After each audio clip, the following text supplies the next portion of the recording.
అందశ్రీ గారు నిన్న చనిపోవడం యావత్ తెలంగాణ సమాజం మొత్తం కూడా 4.5 కోట్ల ప్రజలు వాళ్ళ కుటుంబ సభ్యుడు కోల్పోయిన విధంగా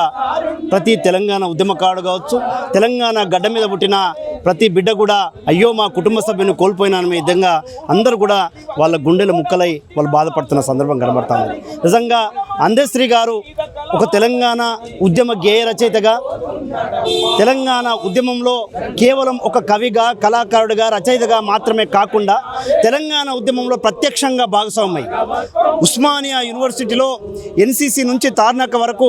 ఏ చెట్టును అడిగినా, ఏ పుట్టను అడిగినా, ఏ హాస్టల్ దగ్గర అడిగినా, ఏ డిపార్ట్మెంట్ దగ్గర అడిగినా ప్రతి విద్యార్థి సంఘంతో, ప్రతి విద్యార్థి నాయకులతోటి, ప్రతి ఉద్యమకారులతోటి, ఉద్యమకారుల్లో ఒక విద్యార్థుల్లో ఒక విద్యార్థిగా మాతో అందరితోటి కలిసి తను మాతో కలిసి తెలంగాణ ఉద్యమంలో మాకు వెన్ను తట్టి మమ్మల్ని ప్రోత్సహించిన వాడు. తెలంగాణ ఉద్యమం జరుగుతున్నప్పుడు మేము గ్రామీణ ప్రాంతాల నుంచి ఇక్కడికి వచ్చి చదువుకోవడం, ఉన్నత విద్యాభ్యాసం కోసం వచ్చి మా పుస్తకాలను పక్కన పెట్టి, మా ఆశయాలను కూడా పక్కన పెట్టి ఈ రాష్ట్రం రావడం వల్లనే, తెలంగాణ రాష్ట్రం రావడం వల్ల మాత్రమే తెలంగాణకు న్యాయం జరుగుతుందని చెప్పేసి ఆ రోజు తెలంగాణ అమరవీరుల ఆకాంక్షలకు అనుగుణంగా మేమందరం పనిచేస్తున్న క్రమంలో అయ్యో బిడ్డలారా మీరు అంత దూరం నుంచి వచ్చి ఇక్కడ చదువుకుంటూ మీరు యూనివర్సిటీలో కేంద్ర బలగాలతోటి, పోలీసు బలగాలతోటి ఒక యుద్ధం చేస్తున్నారని చెప్పేసి మీరు ఎక్కడ అధైర్యపడద్దు, మిమ్మల్ని కాపాడుకోవడానికి మీ అన్నగా, మీ కుటుంబ సభ్యులుగా మేము అందరం తోడుగా ఉంటామని చెప్పేసి ఆనాడు దివంగత గద్దరన్న నుంచి మొదలుకుంటే ఈరోజు చనిపోయిన అందశ్రీ అన్న వరకు ప్రతి ఒక్కరు కూడా మాకు తోడుగా, నీడగా నిలబడి ఉస్మానియా యూనివర్సిటీ విద్యార్థి నాయకులను వెన్నుదన్నుగా ఉండి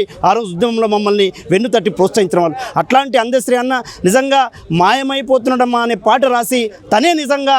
అసలు ఎవరు ఊహించని విధంగా హఠాన్మరణంగా మన అందరి మధ్యలోకి వెళ్ళి మాయం కావడాన్ని తెలంగాణ సమాజం జీర్ణించుకోలేకపోతా ఉన్నది. కాబట్టి నిజంగా ఇలా అందశ్రీ గారు భౌతికంగా మన మధ్య లేకపోయినా ఇలా గౌరవ ముఖ్యమంత్రి రేవంత్ రెడ్డి గారు ఏదైతే స్మృతివనాన్ని ఇక్కడ ఏర్పాటు చేస్తామని చెప్పేసి తెలంగాణ సమాజానికి హామీ ఇచ్చి దాన్ని ఇమ్మీడియట్గా ఎవరు డిమాండ్ చేయకముందనే తెలంగాణ కవులను, కళాకారులను, ఉద్యమకారులను గౌరవించుకునే ఒక సంస్కృతిని నెలకొల్పి ఇలా ఒక గొప్ప కార్యక్రమం చేసినందుకు ప్రజాప్రభుత్వ అధినేత గౌరవ ముఖ్యమంత్రి రేవంత్ రెడ్డి గారికి ఉస్మానియా యూనివర్సిటీ విద్యార్థి ఉద్యమకారులంగా, తెలంగాణ ఉద్యమకారులంగా మనస్ఫూర్తిగా కృతజ్ఞత తెలియజేస్తా ఉన్నాం. ఎందుకంటే అందశ్రీ గారి ఆశయాలను కొనసాగించడంలో భాగంగా ఇలా ఈ స్మృతివనం రేపటి తరానికి ఒక చైతన్య దీప్తిగా ఈ ప్రాంతం నెలకొల్పబడుతుంది. ఖచ్చితంగా అందశ్రీ గారి ఆశయాలను ముందుకు తీసుకెళ్లడం అంటే ఆయన ఆలోచనలను మనం ముందుకు తీసుకెళ్లడం. కేవలం అందశ్రీ గారు తెలంగాణ ఉద్యమంలో మాత్రమే కాదు, తెలుగు నేల మీద కూడా మొత్తం సాహిత్యంలో, ఒక్క తెలంగాణనే కాదు తెలుగు నేలలో తన సాహిత్యం మొత్తం కూడా ఎక్కడికక్కడ ఒక సాహితీ శిఖరాన్ని అందుకున్నవాడు. కాబట్టి ఇలా నిజంగా మొత్తం నిన్న చూసినాం మేము అక్కడ లాలపేట నుండి చూసినప్పుడు ఆంధ్ర ప్రాంతం నుంచి కూడా ఆంధ్రప్రదేశ్ దళిత మహాసభకు చెందిన వాళ్ళు, అనేక దళిత బహుజన సంఘాలు, అనేక ఉద్యమ సంఘాలు, ప్రజా సంఘాలు వాళ్ళందరూ కూడా నిన్న రావడం జరిగింది. అంటే ఒక్క తెలంగాణకి, అంటే కవి, రచయిత ఎప్పుడు కూడా ఒక ప్రాంతానికి మాత్రమే పరిమితం కాడు. ఈ రాష్ట్రం రావడం కోసం తన అనేక రకాలుగా తన సాహిత్యం ద్వారా కృషి చేసిన ఈ సమాజంలో ఉన్న పీడన ఏదైతే ఉన్నదో, ఈ సమాజంలో ఉన్న కులం, మతం పేరు మీద ఏదైతే దోపిడీ, అణచివేతలు జరుగుతున్నాయో ఆ దోపిడీకి వ్యతిరేకంగా, అణచివేతకు వ్యతిరేకంగా సమానత్వం రావాలని చెప్పేసి, మానవత్వమే అన్నిటికంటే గొప్పదని చెప్పేసి, కుల మతాలు కాదు మానవత్వం అన్నిటికంటే గొప్పదని చెప్పేసి ఒక ఎల్లలు లేని కవిగా, ఒక పాటను బంధించలేరు అన్నట్టుగా ఒక ఎల్లలు లేని కవిగా ఈ తెలుగు ప్రాంతం మొత్తం కూడా ఇవాళ అందశ్రీ గారి సాహిత్యం కావచ్చు, గతంలో గద్దరన్న సాహిత్యం కావచ్చు. కానీ చాలా బాధ అనిపిస్తున్నది ఉద్యమకారులుగా. అటు గద్దరన్న చావును ఇంకా పూర్తిగా మర్చిపోకముందే, గద్దరన్న చావు దాని నుంచి ఇంకా తెలంగాణ సమాజం బయట పడకముందే ఇవాళ అందశ్రీ గారిని తెలంగాణ కోల్పోవడం అనేది అందరూ కూడా తెలంగాణ ఉద్యమకారులకు, తెలంగాణ సమాజానికి అందరూ కూడా ఒక గుండె బరువెక్కిన సందర్భం ఇది. నిజంగా ఒక కవిని, కళాకారులను ఎట్లయితే గౌరవించుకోవాలనో నిజంగా ఇవాళ అందశ్రీ గారు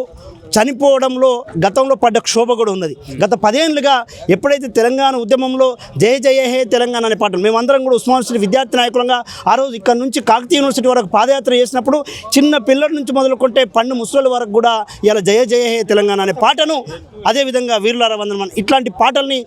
అలవోకగా అందరూ కూడా తెలంగాణ సమాజంలో ఉన్న ప్రతి ఒక్కరు కూడా పాడుకునేవారు. అట్లాంటి తెలంగాణ పాటను రాష్ట్రం వచ్చిన తర్వాత